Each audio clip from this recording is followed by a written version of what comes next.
Hadhrat, yesterday we slaughtered our Qurban, That's right. and the Jama'ah also has another Qurban. Our brother Riaz. Nasir, Riaz, I got Riaz, these photos, Right, yes. and I wish that the viewers see it. It's a good idea. Have we told our viewers what happened in Charsada, not Chapqadar in Pakistan about a month ago? Have we told them? Yes, we mentioned about All right, they, right. they know about it. You know, this is unbelievable thing what happened. The unruly crowd was excited by mullahs and harangued that, look here, murder this, destroy this man. They said, "Oh Murtad," this is how they addressed him. "Oh Murtad, we give you time to become a Muslim." He said, "What time? How can I be Murtad? La ilaha illallah Muhammadur Rasulullah. That's my kalima." And then they started beating him with stones. And after that, they kept on dancing on his corpse and still kicking and stoning. And continuously till his last breath, he kept saying, La ilaha illallah Muhammadur Rasulullah. So this was the most barbaric act which the current history has recorded of these so-called Muslims. This is their Islam, that is how they treat them. And that is how they have, unfortunately for the family members, although he is lucky, he is Hayyun, but the poor girls and children, of course, they suffer a lot. And I received a letter from his wife only about 3-4 days ago, telling me about the courage of the children and the perseverance. But deep inside, of course, they were very much suffering. And told me that as far as Riaz was concerned, he never hesitated. He knew what was coming to him and was fully ready. And used to talk of this in the family. So he parted this world like the true companions of Hadhrat Muhammad Rasulullah Sallallahu Alaihi Wasallam. But what are these mullahs, what is their Islam? God knows best. The question is, if the rest of the Muslims keep quiet about it, they don't react against such nonsense in the name of Islam, they become sort of accessories after the crime. And the blessing will be lifted from the Muslim Ummah if they do not stand united in principles. So this message is revived during the Hajj. You see, Hajj teaches us to offer sacrifices, not to take sacrifices forcibly. So this is a symbol of Hazrat Ibrahim alayhi salatu wasalam. He offered his son for sacrifice. He never murdered anybody else. And when he took sacrifice from his son, he was ready, of course. It was God who sent Barra, and who was sacrificed on his behalf. But I won't go into that detail. I'm just pointing out that Islam teaches to offer sacrifices, not to take sacrifices forcibly.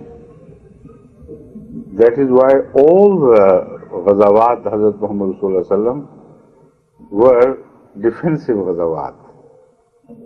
Either enemy had attacked or enemy was planning to attack and the news had reached. So naturally then the wisest course was to strike before the enemy is ready to strike against you. But if the evidence is clear, then you have every human right to do that.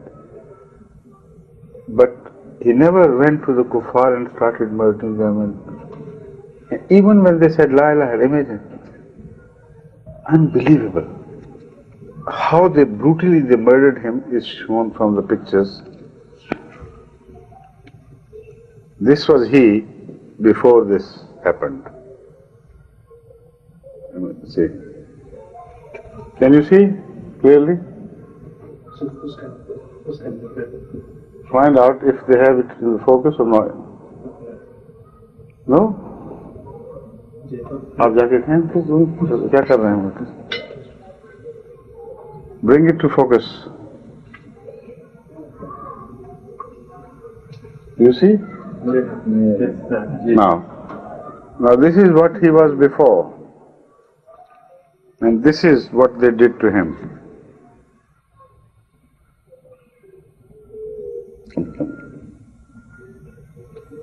هذه صورة الشهيد بعد أن قتلوه. And this is هذا هو التشويه الذي to please Allah, to please God, and follow Hadhrat Muhammad Sallallahu Alaihi Wasallam. Imagine, Na'udhu Billah min Zalik, this is what they did to a Muslim who said La ilaha illallah Muhammadur Rasulullah. And he said his 5 times prayers. He was an honest man, he was kind to his neighbors, to the poor. All his life he served the cause of humanity. Sometimes he supported the orphans and the widows. That is why in his whole town, in the same town where he was murdered so brutally by the mullahs, the neighbors all came and met them and said, look here, we can't believe how any man, any sane man could do this to your husband. They talked. And they said, we are surprised, you are so patient. But when we return to our house, we can't hold ourselves. Our houses are full of wails and cries for you. But God has given you a strange heart and strange courage. So this is the mullah's doing, which everybody knows absolutely has no justification whatsoever. And this is another picture, what he was turned into. Got the focus? And here is another picture.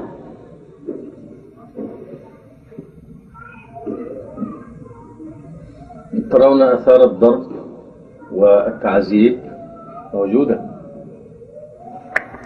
And here is another picture.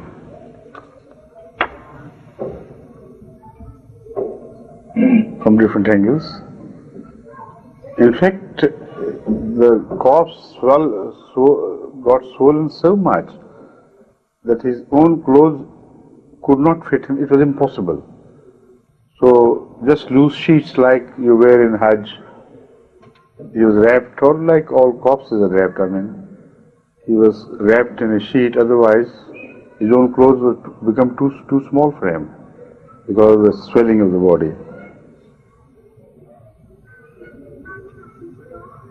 And we don't have a picture with all his family members, but the one father-in-law who was also beaten almost to pulp with broken ribs and things, whom they left as dead. He is standing with him and with his son and one of the daughters. This is just before this happened.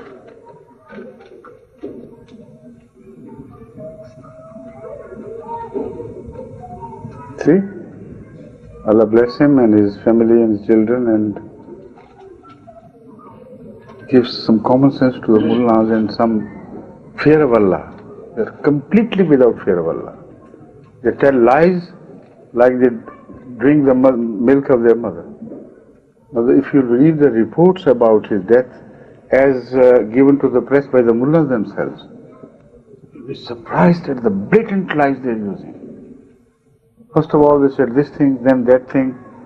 Then ultimately, when the people didn't believe in them, in the stories they spread to the press, they said, why we killed him?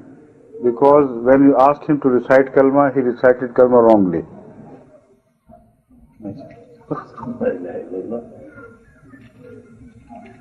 So they are the worst type of people on earth now. Hadhrat Muhammad Sallallahu Alaihi Wasallam had said, وَعُلَمَاؤُهُمْ شَرُّ مَنْ تَحْتَ عَظِيمِ السَّمَاءِ. Is that right or wrong? Didn't he say that? وَعُلَمَاؤُهُمْ شَرُّ مَنْ تَحْتَ عَظِيمِ السَّمَاءِ. Now, we don't say these words about any ulama. We respect ulama in general. But we believe among them are such people, definitely, like those responsible for this brutal murder. In the name of Allah, in the name of the holiest of men, Hadhrat Muhammad Sallallahu Alaihi Wasallam. So we only remind the rest of the ulama, beware, you might fall into that category if you're not cautious about your behavior and conduct. And those are sharru man tahta adim sama. Under the firmament of heaven, they are the worst possible people. These ulama say, no, we are the best. We are those ulama who are ka Anbiya Bani Israel. Did Anbiya Bani Israel do this? But if they are not those, then they are to come. In the next generation maybe. Allah bless Islam. Allah save the world from a generation of ulama which is worse than these ones. Imagine, if they are the most honorable people, then when the worst comes to appear, Allah save the whole world. You know, they're the worst possible demons on earth. But they are liars everywhere, top to bottom. They tell lies and falsehood and spread this and that, and they go to any length to commit murders in the name of Islam. They plan, they contrive murders. Only recently a book was published about General Zia-ul-Haq. He's the dictator, ex-dictator of Pakistan, who ushered this new era of Kalashnikov and murder and everything in the name of Islam and so on. And he it was who engineered the Anti-Ahmadiyya plots, all the conspiracy about Ahmadiyya were nurtured by him and supported by him, and a spate of Anti-Ahmadiyya riots, etc., and persecution and prosecution were unleashed by him ever since he promulgated the notorious Ordinance 20.